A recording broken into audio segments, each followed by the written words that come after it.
नमस्कार माझ्या मैत्रिणींनो, स्वागत आहे तुमचं माझ्या चॅनलमध्ये. मैत्रिणींनो, तुम्हाला मी आज बुंदीची रेसिपी दाखवत आहे. तर माझा व्हिडिओ आवडल्यास माझ्या चॅनलला नक्की लाईक आणि सबस्क्राईब करायला विसरू नका. आणि माझी बुंदी कशी झाली ती कमेंटमध्ये सांगायला विसरू नका. तर चला आपण बुंदीची तयारी करूया. तर मी हे 4 वाट्या पीठ घेतलेलं आहे इथं. हे बेसनचं पीठ आहे. 4 वाट्या पीठ मी घेतलेलं आहे. आणि ते पीठ घेऊन त्याला आपण व्यवस्थित पाणी टाकून हलवून घेऊया. बुंदीच्या पिठाला जास्त असं हलवून व्यवस्थित केल्यामुळे बुंदी आपली छान पडते. फक्त त्याला जास्त वेळ हलवायचं असते. थोडंसं आपला वेळ काढून त्याला हलवून घ्यायचं. व्यवस्थित असं हलवून घ्यायचं. त्याच्यात थोडंसं ठिपकावून आपण पाण्यामध्ये टाकून बघितल्यानंतर तो पाण्यावर असा पवला पाहिजे. इथपर्यंत आपण त्याला हलवून घ्यायचं. आणि मी हलवून घेतलेलं आहे आणि बाजूला ठेवलेलं आहे ते. आणि 2 वाट्यामध्ये 2 कलर तयार केलेले आहेत. आणि त्या बुंदीच्या सुद्धा पिठामध्ये मी थोडासा पिवळा कलर घातलेला आहे. एक पिवळं झालेलं आहे आणि एक हिरवं आणि लाल कलरचं केलेलं आहे मी. माझ्याकडे लाल कलर नव्हता म्हणून केशरी बनवलेलं आहे मी हे. आणि एक हिरवा आहे आणि एक पिवळा आहे.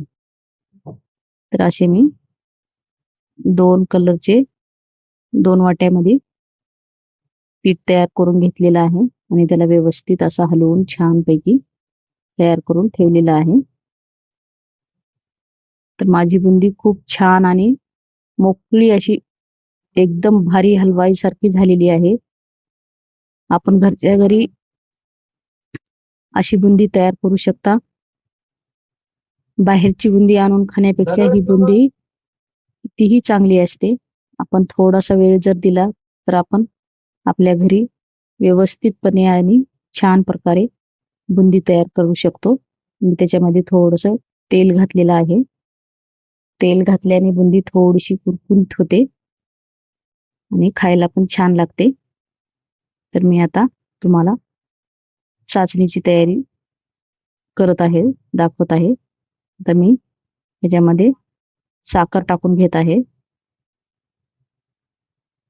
हे बघा, मी आता याच्यामध्ये 3 वाट्या साखर टाकलेला आहे. तर 4 वाट्या पीठ होतं, त्याच्या अर्ध घ्यायचं असते, पण मी थोडंसं जास्त घेतलेलं आहे. 4 वाट्या पिठाला 3 वाट्या साखर मी घेतलेला आहे. आणि त्याच्यामध्ये पाणी घालूया आपण आता.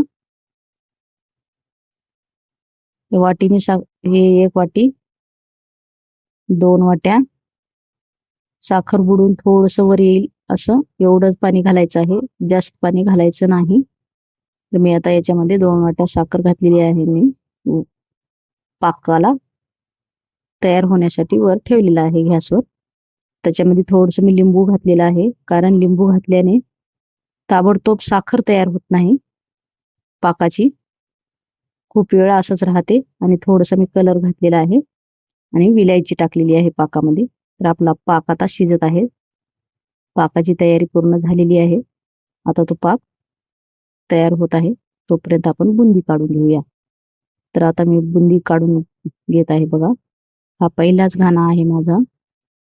किती छान आणि मोकळी आणि गोल गोल गोल गोल बुंदी पडलेली आहे माझी. बघा, एकदम छान प्रकारे बुंदी आलेली आहे. ही बघा, मी आता तुम्हाला काढून दाखवते. अशी बुंदी आपण घरच्या घरी खूप छान प्रकारे तयार करू शकता. बुंदी ही अवघड नसते. बुंदी खूप सोपी असते करायला. फक्त मनावर घेतलं पाहिजे की मला बुंदी करून बघायची म्हणून. एवढी सोपी आहे बुंदी. बऱ्याच जणाला वाटते की बुंदी खूप अवघड आहे, पण बुंदी बिलकुल अवघड नाही. एकदम सोपी आणि सरळ रेसिपी आहे ती. हे बघा, आता मी हे काढून घेते आहे. बघा, ते झाल्यानंतर मी त्याच्यातले तो हिरवा कलर टाकलेला होता ना वाटीमध्ये, तो हिरव्या कलरची पण मी काढून घेतलेली आहे बुंदी. याच्यानंतर हिरवा कलर झाल्यानंतर हे असं व्यवस्थित परतून घ्यायचं आणि झाल्यानंतर आपण बाजूला काढून घेऊया. हे लाल कलरची पण टाकून घेतलेली आहे मी. हे असं वेगवेगळं टाकून घ्यायचं. पिवळा कलर आणि लाल आणि हिरवा कलर वेगवेगळ्या पद्धतीने करून घ्यायचं. तिन्ही कलर झाल्यानंतर आता आपण बुंदीची तयारी करूया आपण पाकामध्ये घालण्याची. आता माझं पाक तयार झालेला आहे आणि बुंदी बघा किती छान दिसत आहे. 3 कलरची बुंदी झालेली आहे. एकदम छान अशी हॉटेलपेक्षाही चांगल्या प्रकारे माझी बुंदी तयार झालेली आहे. बघा, तर हे मी पाकामध्ये बुंदी टाकून घेतलेली आहे आणि याला थोडंसं व्यवस्थित हलवून घ्यायचं आणि मोठ्या पातेल्यामध्ये टोपल्यामध्ये मी त्याला पसर करून ठेवले होते एक अर्धा एक तास. अर्ध्या एक तासानंतर माझी बुंदी एकदम अशी भारी आणि खूप सुंदर छान झालेली होती. आपण घरच्या घरी केल्यामुळे एकदम छान प्रकारे उत्तमपणे बुंदी झालेली होती. तर बघा, मी हे असं व्यवस्थित थोडा वेळ जास्त वेळ हलवून घ्यायचं त्याला. आता पाकामध्ये व्यवस्थित भिजले जाते. तर बघा, माझी बुंदी तयार झालेली आहे बघा. तर तुम्हाला माझी बुंदीची रेसिपी कशी वाटली ते मला कमेंटमध्ये सांगायला विसरू नका. Thank you. Bye bye. ही बघा माझी बुंदी हाताने हे अशी खाली कशी टाकत आहे बघा मी. Goodbye. Thank you. Bye.